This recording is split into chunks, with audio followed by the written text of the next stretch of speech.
తెలుసు. Second BA special Telugu 4th semester Dakshinandhra సాహిత్యానికి సంబంధించి ఒక విశిష్టమైనటువంటి ప్రక్రియగా యక్షగానం అనేటువంటి దాని గురించి చెప్తాం. అయితే యక్షగానం అనేది సంగీత నృత్య ప్రధానమైనటువంటి ఒక సాహితీ రూపకం ఇది. అయితే ప్రత్యేకించి ఈ దక్షిణాంధ్ర యుగంలో అనేకమైనటువంటి ఈ యక్షగానాలు ఇవన్నీ కూడా ఎంతో విశిష్టంగా ఆదరించబడ్డాయి. అలాగే ఆనాటి పాలకులు కూడా వీటికి విశిష్టమైనటువంటి ఆదరణ ఇచ్చినటువంటి కారణం చేత ఒక ఉన్నతమైనటువంటి సాహితీ ప్రక్రియగా ఎంతో గౌరవాన్ని వీళ్ళు కూడా తీసుకొచ్చింది. అయితే యక్షగానం అనేది బృహదాంధ్ర సారస్వత శాఖ సారస్వత శాఖలో ఒకటిగా చెప్తారు.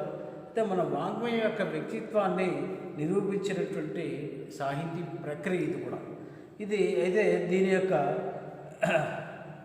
నామోత్పత్తి చాలా విచిత్రంగా చెప్తారు. దీన్ని విచిత్రమైనదిగా చెప్తారు. ఎందుకంటే మరి అంతకంటే విచిత్రమైనది దీని పరిణామ చరిత్ర. అయితే విపులమైన వ్యవధిలో ఒక విశిష్ట వాంగ్మయ ప్రక్రియ ఎన్ని బాలకాలు పోతుందో మరి అన్ని బాలకాలను వేసింది ఈ యక్షగానం. అయితే యక్షగానానికి పుట్టిల్లు ఆంధ్రదేశం అయినప్పటికీ ఇది దక్షిణాంధ్రదేశంలో మరి ఏంటంటే చాలా ఎక్కువ ప్రాచుర్యాన్ని ఇదంతా కూడా పొందింది. శ్రీనాథ మహాకవి భీమఖండంలో ఆయన ఈ యక్షగానమైనటువంటి విధానం గురించి తెలియజెప్తూ కీర్తింతురెద్దాని కీర్తి గాంధర్వంబున యక్షగాన సరళి అని ఆయన ఎంతో విశిష్టమైన ప్రక్రియగా ఈ యక్షగానాన్ని గురించి ప్రస్తుతించడం జరిగింది. అయితే మరి యక్షగాన శబ్దాన్ని ఈ విధంగా శ్రీనాథుడు భీమఖండ కావ్యంలో ఆయన ప్రయోగించాడు. ఇంకా జక్కుల వారి పాటే దీనిగా అభిప్రాయపడ్డారు. కొరవంజ అనే ఒక దృశ్య ప్రబంధ విశేషం నుంచి ఈ యక్షగానం అనేది ఉత్పన్నమైనదని క్రీస్తుకు వేటూరు మరి సాహితీ విమర్శకుడైనటువంటి వేటూరు ప్రభాకర శాస్త్రి గారి యొక్క అభిప్రాయంగా చెప్తారు. అయితే బొమ్మలాటల యొక్క పరిణామ క్రమాన్నే ఈ విధంగా ఈ యక్షగానంగా కూడా అవుతుందని నేలటూరి వెంకటరమణయ్య గారు భావించాడు. అయితే వీటన్నింటినీ సమ్యక్ పరిశీలన భావించినట్టయితే మరి ఈ విధంగా ఆచార్య ఎస్వి జోగారావు గారు ఆంధ్ర యూనివర్సిటీలో చాలా విశిష్టమైనటువంటి ఖ్యాతి గడించినటువంటి ప్రొఫెసర్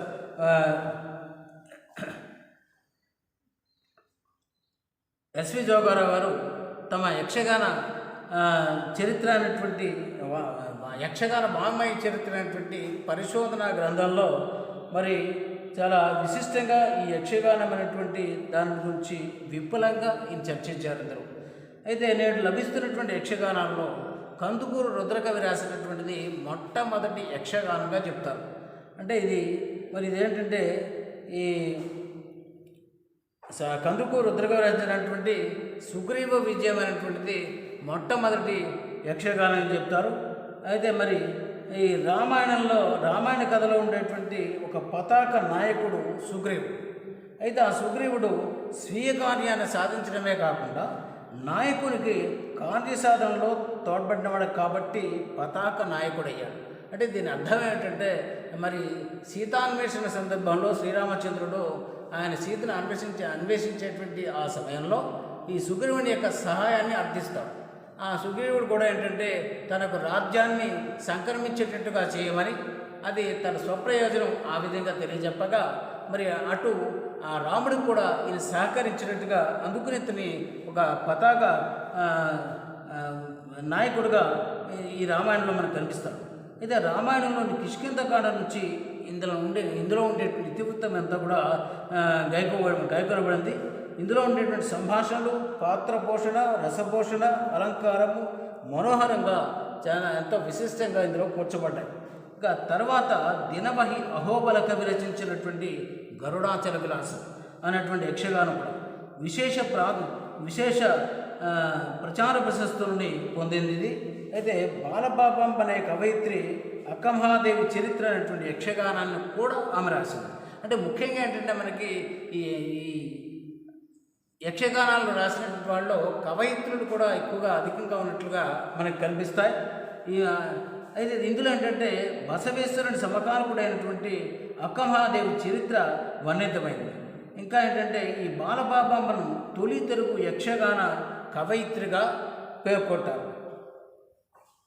ఇక కంకంటి బాపరాజు విష్ణుమాయ విలాసం రచించి యక్షగాన మార్గాన్ని పరిపుష్టం చేశాడు. సిద్ధేంద్రయోగి భామాకలాపం యొక్క ప్రభావం తర్వాత ఈ యక్షగానాల మీద ఎంతో విశేషంగా కనిపిస్తుంది. ఇక యక్షగానాల యొక్క ప్రదర్శనగా ఉద్దేశించబడిన వాటికి శ్రవ్య ప్రయోజనం కూడా ఉంది. అయితే యక్షగానం అనేది సంగీత నృత్య ప్రధానమైనటువంటి రూపంగా మనం చెప్పాం.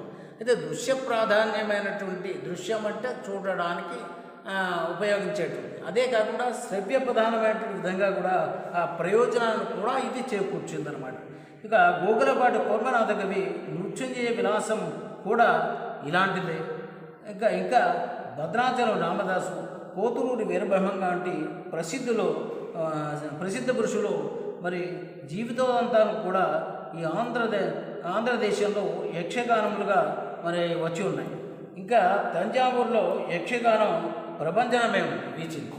అంటే తంజావూరు రాజ్యంలో ఈ యక్షగానాలనేవి పుంఖానుగా శతాధికమైనటువంటి ఈ వీటి యొక్క రచన విధానం అంతా కూడా ఎంతో విశిష్టంగా మనకి కనిపిస్తుంది అన్నమాట.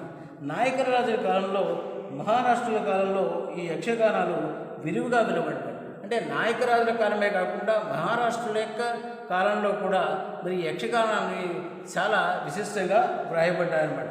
విజయరామనాయకుడు కాళీవర్ధనం, పోతనాహరణం, ప్రహ్లాద చరిత్ర, విప్రనారాయణ చరిత్ర అనే యక్షగానాన్ని స్వయంగా రచించడమే కాకుండా అనేక మంది కవులని ఆదరించి వాళ్ళు ఈ విధంగా ఆ కవుల చేత అనేక యక్షగానాలు, కావ్యాల యొక్క సృష్టికి ప్రధాన కారణభూతమైనటువంటి వాడిగా మనకు కనిపిస్తుంటాడు. మరి ఈయన ఆస్థానం ఉండే ఆస్థాన కవులను, కవయిత్రులను కూడా ఈ యక్షగాన రచనకి ఈయన ఎంతగానో ప్రోత్సహించాడు అనమాట. ఇంకా రంగాజమ్మ, మన్నారదాస విలాసాన్ని, ఇంకా కాకర్ల త్యాగరాజు ప్రహ్లాద చరిత్ర, నౌకా చరిత్ర అనేటువంటి యక్షగానాన్ని రచించినట్టుగా మనకు తెలుస్తుంది. నాటకాంతం హీ సాహిత్యం అంటే నాటకంతో సాహిత్యం అనేది అంతమవుతుందని చెప్తుంటారు. ఎందుకంటే మరి నాటకం అనేది చాలా శ్రవ్యమైన విశిష్టమైన ప్రక్రియగా మనకు ఈ శతక సాహిత్యం యొక్క విశిష్టత గురించి పరిశీలన చేసినట్టయితే దక్షిణాంధ్ర యుగంలో ఇంకొక విశిష్టమైన ప్రక్రియగా ఈ శతక సాహిత్యం అనేది ఎంతో పేరు ప్రఖ్యాతులు సంపాదించుకుంది. అయితే శతం అనగా 100 అంటే 100 సంఖ్య కలిగినట్టుంది. అది కలిగిందే శతకం. అయితే ఒక విషయాన్ని గూర్చి 100 శ్లోకములలో కానీ పద్యములో కానీ రాసినట్లయితే దాన్ని శతకం అంటుంటాం. దానికి ఒక 8 కూడా కలిపినట్లయితే అంటే 108 పద్య సంఖ్య కలిగిన దానిని కూడా ఈ శతకం అని చెప్తాం. ఇది తెలుగు సాహిత్యంలో వెలిసిన వివిధ ప్రక్రియలలో ఈ శతకం ఉత్తమోత్తమైన దానిగా చెప్తూ ఉంటాం. సంస్కృతంలో మయూరుని యొక్క సూర్య శతకం, భర్తృహరి యొక్క సుభాషిత త్రిశతి ప్రసిద్ధమైనటువంటి శతకాలుగా ఆ సంస్కృతంలో ఉన్నవి. అయితే సంస్కృతంలో మకుట నియమం మాత్రం తెలుగు శతకాల్లో మనకే కనిపిస్తుంటాయి. అయితే మకుటం అనగా ఏంటంటే మరి ఆ శతకం ఎవరిని ఉద్దేశించి చెప్పబడిందో, అంటే ఉదాహరణకు చూసినట్లయితే విశ్వధాభిరామ వినురవేమ అంటే వేమన యొక్క శతకం. అది మరి అతని స్నేహితుని ఉద్దేశిస్తూ అతన్ని ఆ మకుటంలో ఆ విధంగా కూర్చడం జరిగిందన్నమాట. అయితే వారి పేరుని ప్రతిపద్యం చివర సబూద్ధిగా ఉంచడమే ఈ మకుట నియమం అని చెప్తూ ఉంటాం. అయితే ప్రతి శతకము శ్రీకారంతో ప్రార్థనాపూర్వకంగా రచించడం. అయితే అకారాది అక్షర క్రమంలో మరి పద్యాన్ని రచించడం, మకుటములను కూర్చుట వంటి లక్షణాలు కలిగి ఉంటాయి. అంటే శతకం యొక్క లక్షణాలు చూసినట్టయితే పై చెప్పబడినటువంటి ఈ విశిష్టమైన విధానాలన్నీ కూడా ఉంటాయి. దీంట్లో ఏంటి, శ్రీకారంతో ఈ దైవ ప్రార్థనతో శతకాన్ని ప్రారంభించడం ఒకటి, అకారాది అక్షర క్రమంలో పద్యాలని రాయడం ఒకటి, మకుట నియమం ఉండడం ఒకటి. ఇవి ఈ శతకం యొక్క విశిష్టమైన లక్షణాలుగా తెలియజెప్తూ ఉంటాం అనమాట. అయితే మరి మకుటాన్ని కూర్చడంలో ద్విపాద మకుటము అంటే 2 పాదాలలో మకుటం ఉండేటట్టుగా కూర్చేటువంటి శతకాలు కొన్ని. ఇంకా ఏంటంటే ఏకపాద మకుటం, కేవలం ఒక్క పాదంలో మాత్రమే మకుటం నియమంగా ఉండేటువంటి విధంగాను.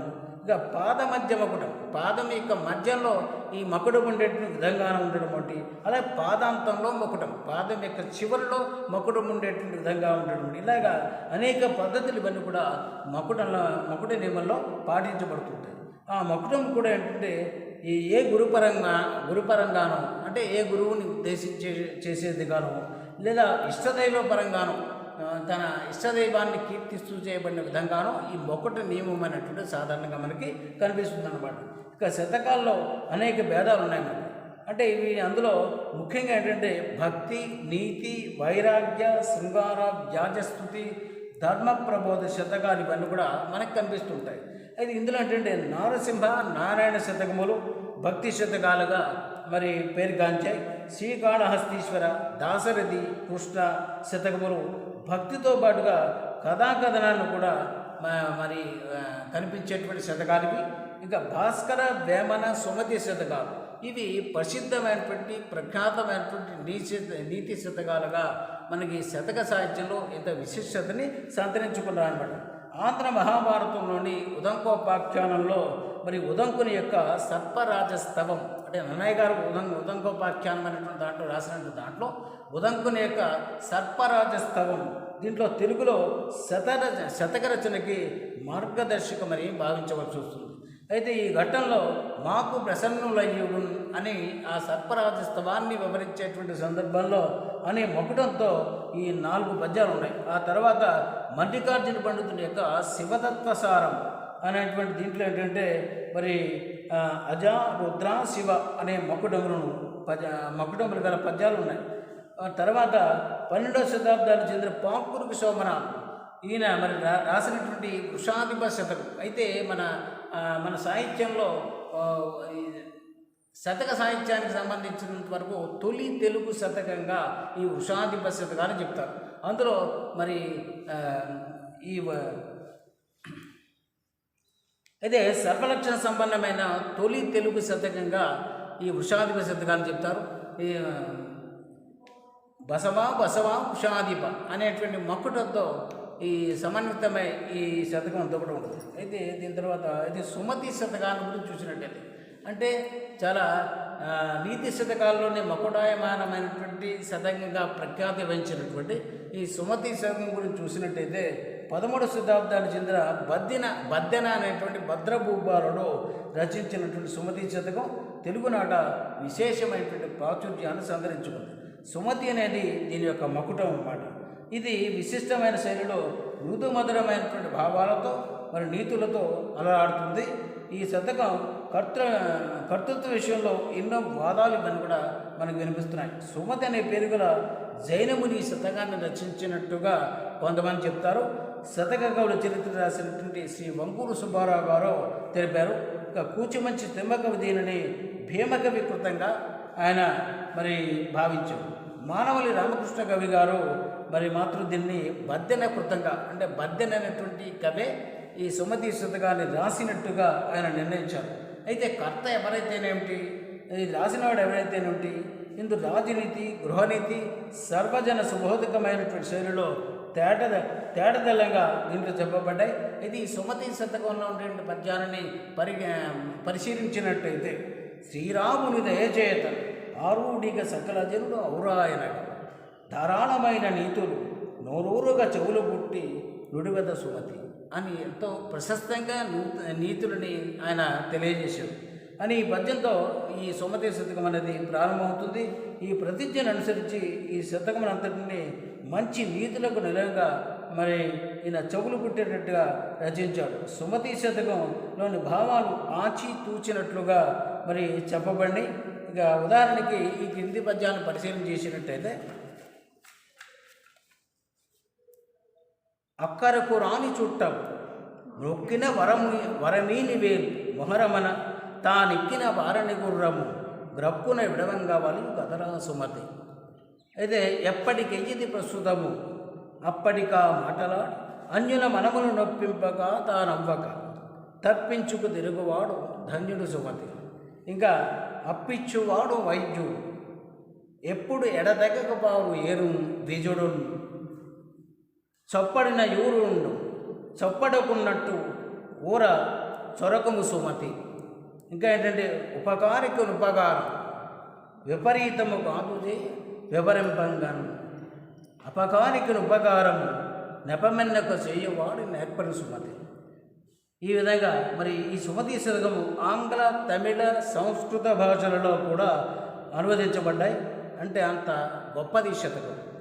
ఇంకా దీని తర్వాత ఒక విశిష్టమైనటువంటి శతకం వేమన మహాశైలి చేత రాయబడినటువంటి వేమన శతకాన్ని గురించి పరిశీలన చేసినట్టయితే ప్రజాకవి అయిన వేమనని చార్లెస్ ఫిలిప్ బ్రౌన్ 17వ శతాబ్దం వాడిగా ఆయన పేర్కొన్నాడు.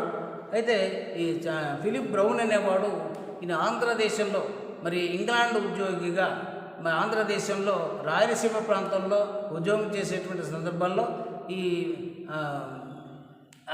వేమన రాసినటువంటి శతకాలన్నింటి కూడా మేలుప్రతులు, వ్రాతప్రతులు రాయించి చాలా ప్రాచుర్యాన్ని ఆంధ్రదేశంలో కల్పించినటువంటి మహానుభావుడు.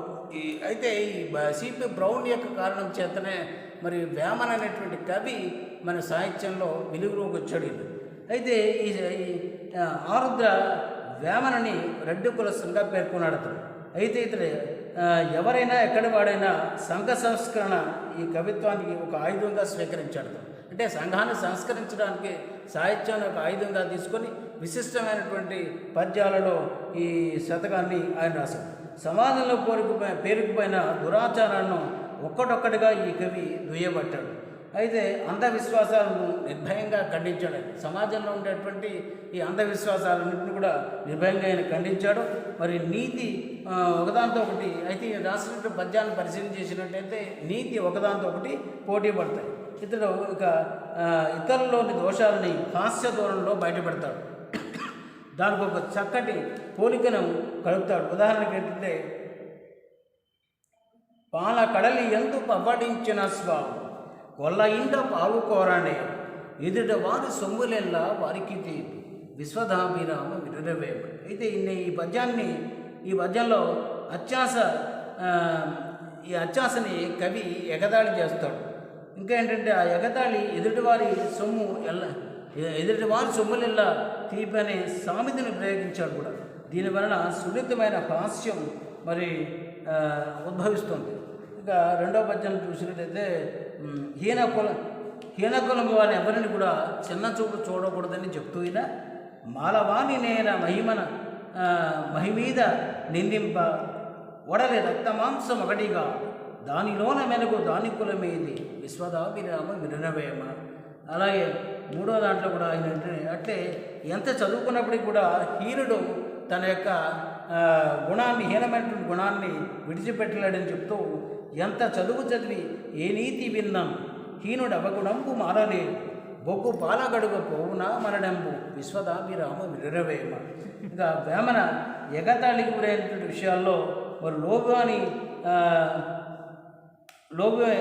లోబితనం ఒకటి పీనాశివానికి మరి వేమన పెక్కు చెరుకులు వేసాడు. అందులో ఏంటంటే ఈ క్రింది పద్యాన్ని చూసినట్టు లోబివాని చంప లోకంబు లోపల మందు వలదు వేరే మతంబు గలదు పైక మడిగినంత బొగ్గున పడిచచ్చు విశ్వదాభిరామ విరవేమ. ఇంకా అల్పుడెప్పుడు పలుకు ఉప్పు కప్పు రంగు మేడి పండు చూడబట్టి అన్నీ ఎన్నో పద్యాలు ఇప్పటికీ మన మనసులో మర్చిపోలేము.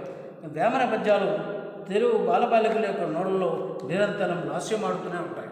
అయితే ఏంటంటే ఎంతటి గంభీరమైనటువంటి భావాన్నైనా చిటికలో ఒక చిన్న పద్యంలో హృదయంగా దూసుకుపోయేలా చెప్పగలిగినటువంటి ఒక విశిష్టమైనటువంటి గుణం వేమనలో ఉంది. అయితే మరి ఆట వినదని ఒక ఆట ఆడించి దానికి సాహిత్యంలో ఒక గొప్ప స్థానాన్ని నెలకొల్పినవాడు వేమన. ఈ విధంగా తెలుగులో శతక సాహిత్యం బహుముఖంగా విస్తరించింది.